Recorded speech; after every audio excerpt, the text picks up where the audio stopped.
Tiako hainao malala zao tia ho fenoko fanajany akia amiako anao tontoloko lavia fatafalatsaka anaty fô laifitia amiako anao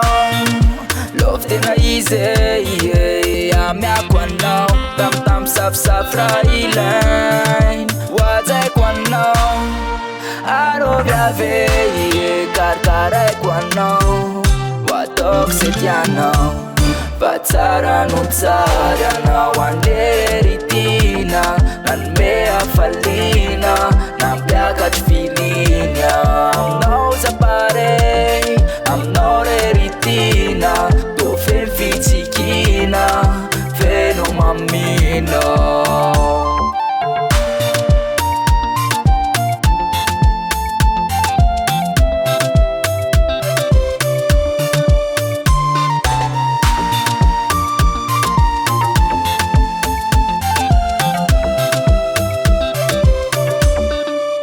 Fanayodina va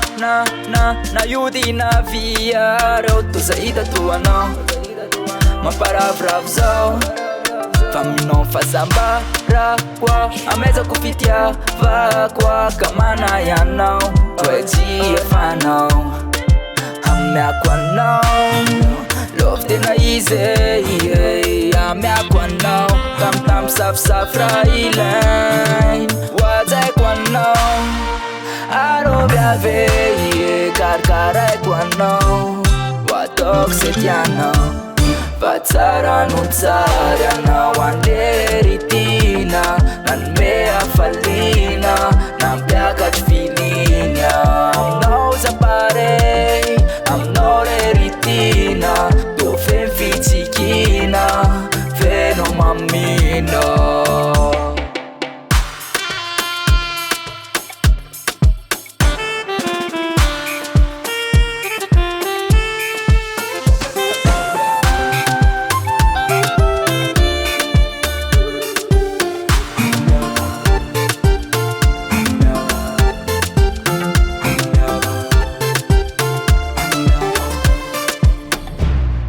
Tsara no tsara anao anderitina nanome hafaliana nampiakatry filiny aminao zapare